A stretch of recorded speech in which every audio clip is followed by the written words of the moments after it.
आज के एपिसोड पे डिस्कशन करने से पहले I would like to request you to subscribe our YouTube channel and follow us on Facebook and Twitter as well. इसके अलावा अगर आप हमें सपोर्ट करना चाहते हैं तो that you can do through a Patreon also. Facebook, Twitter और पेट्रियन के जो लिंक्स हैं वो इस वीडियो की डिस्क्रिप्शन में आपको मिल जाएंगी। इसके अलावा इस चैनल के अबाउट सेक्शन में भी आपको इन तीनों वेबसाइट्स की लिंक्स मिल जाएंगी। डिप्लोमेटिक पावर के एतबार से सऊदी अरेबिया मुस्लिम दुनिया का परहैप्स सबसे ज़्यादा पावरफुल मुल्क है और ग्लोबल लेवल पर भी अगर देखा जाए तो ये दुनिया के टॉप के ताकतवर तरीन मुल्कों में शुमार होता है। कल मैंने सऊदी अरब और तुर्की के डिप्लोमेटिक रिलेशंस पर बात की थी ब्रॉडर व्यू के अंदर, जो कि काफ़ी अरसे से ख़राब रहने के बाद अब दोबारा स्ट्रॉन्ग होते हुए नज़र आ रहे हैं। मोहम्मद बिन सलमान जो क्राउन प्रिंस हैं वो तुर्की गए चंद रोज़ कबल, और उससे पहले तुर्की के सदर तैयब एर्दोगान साहब वो सऊदी आए। सऊदी अरब जो है वो मज़ीद मजबूत मुल्क के तौर पर दुनिया के अंदर उभरता हुआ नज़र आ रहा है। बहुत से लोग कल से पूछ रहे हैं कि बांग्लादेश और सऊदी के रिलेशंस किस लेवल के हैं, उनके ताल्लुकात कहाँ पर खड़े हुए हैं। और कल से लेकर काफ़ी लोगों ने पूछा कि इस पर बात करेंगे, सऊदी और बांग्लादेश का क्या हिसाब किताब है। देखिए, पहली बात तो ये है कि सऊदी अरब के बांग्लादेश के साथ जो रिलेशंस है ना, ये तो बांग्लादेश के साथ जो डिप्लोमेटिक रिलेशन ये तो 1976 से बने हैं। स्टार्ट तो वहाँ से हुए जब शेख मुजीबुर रहमान का मर्डर हो गया था और ज़िया रहमान इक़्तिदार में आ गए थे। अच्छा, ज़िया रहमान जो था ना, he was tilted towards Muslim world, उनकी सोच ज़रा अलग थी और उनके दौर में सऊदी बांग्लादेश रिलेशंस कायम हुए थे। लेकिन पब्लिक टू पब्लिक रिलेशंस जो है ना, ये कई सौ साल से, कई सदियों से मौजूद थे बंगाल और हिजाज़ के दरमियान। सऊदी का असल नाम हिजाज़ है। अच्छा, इस पर बात करता हूँ कि किस तरह सेंचुरीज से ये डीप रिलेशंस रहे हैं इनके। लेकिन one thing I would like to mention here कि ज़िया रहमान और हुसैन मोहम्मद इरशाद जो थे ना, दोनों को बड़ा क्रेडिट जाता है इस चीज़ का। इन्होंने बड़ा काम किया, सऊदी के साथ डीप रिलेशंस को डेवलप करने की बुनियाद इन्होंने डाली बांग्लादेश के लिए। इन्होंने वो काम कर दिया जिसका फ़ायदा आज तक बांग्लादेश को मिल रहा है। देखें ना, 1980 से लेके बांग्लादेश से स्किल्ड वर्कर्स सऊदी अरेबिया जा रहे हैं बड़ी तादाद में।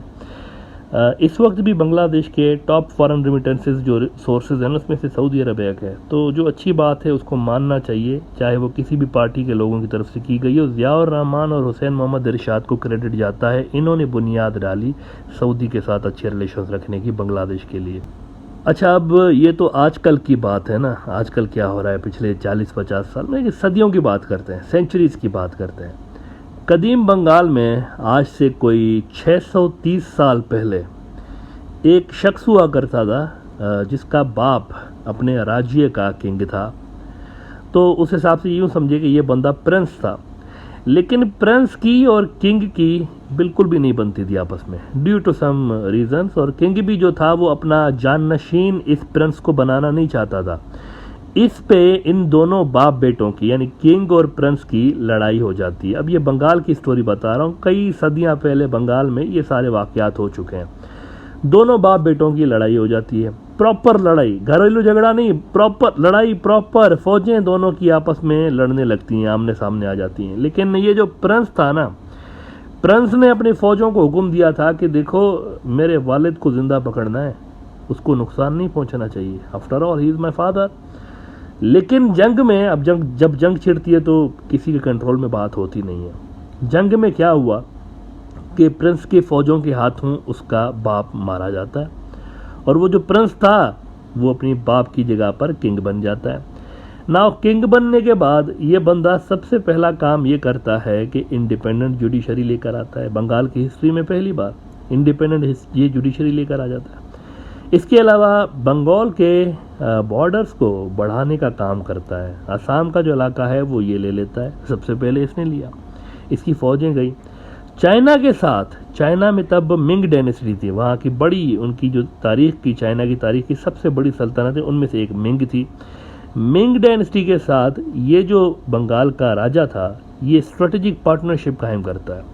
और हिजाज, आज का सऊदी अरब, इसके साथ भी स्ट्रेटेजिक पार्टनरशिप कायम करता है बड़े मजबूत लेवल की। इस बादशाह का नाम था गयासुद्दीन आज़म और उर्फ़ आम में इसको आप गयासुद्दीन आज़म शाह के नाम से भी याद रखते हैं। बंगाल की हिस्ट्री के सबसे ज़्यादा पावरफुल सुल्तानों में से एक ये भी था। He was extremely sharp ruler. इनके दौर से 630 साल पहले से लेके हिजाज आज के सऊदी और बंगाल के स्ट्रॉन्ग रिलेशंस मौजूद रहे हैं हिस्ट्री में।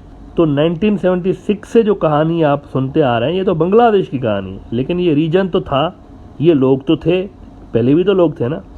ये लोगों का पुराना रिलेशन है हिजाज के साथ, यहाँ के लोगों का 625 साल पुराने लिंक हैं दोनों रीजन्स के, बंगाल के रीजन के, हिजाज के 625 साल, जनरेशंस का यहाँ पर खेल है सारा, मतलब कई सौ साल पुरानी दोस्तियाँ हैं।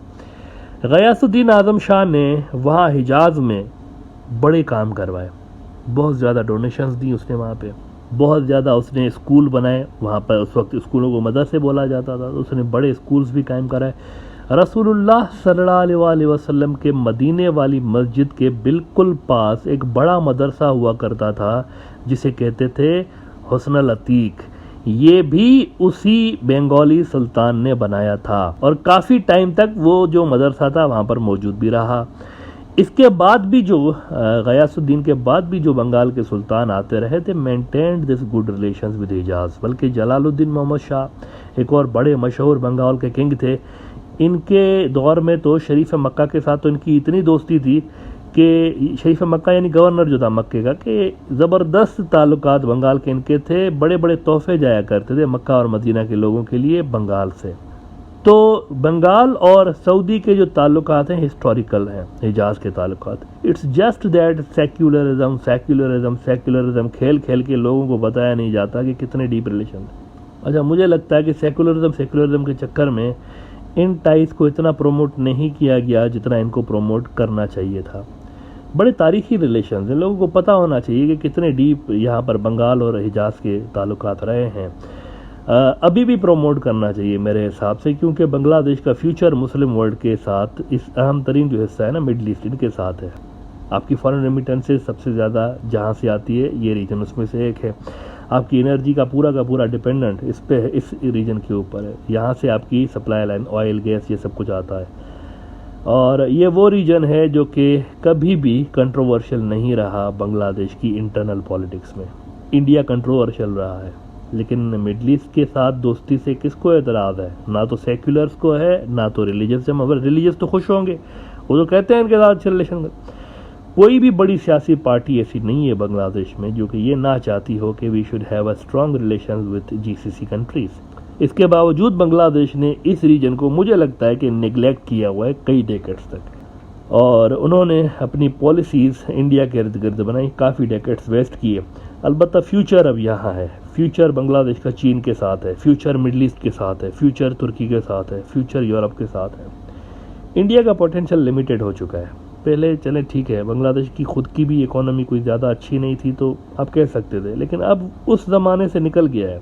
वो जो एक होता है ना, एक हर चीज़ का टाइम होता है, उस टाइम से बांग्लादेश मेरे ख्याल से निकल चुका है। अब उनका फ्यूचर इंडिया के साथ नहीं, इंडिया में पोटेंशियल लिमिटेड है।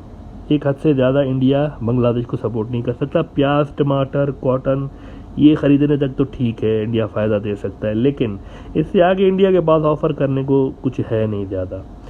मिडल ईस्ट के पास है, they have oil, they have money, they have the global diplomatic outreach, they have the energy resources. चीन के पास है, चीन के पास ग्लोबल सप्लाई चेन का सबसे बड़ा हिस्सा उनके पास है। They have got the technology, they have got the military superiority, सब कुछ है उनके पास।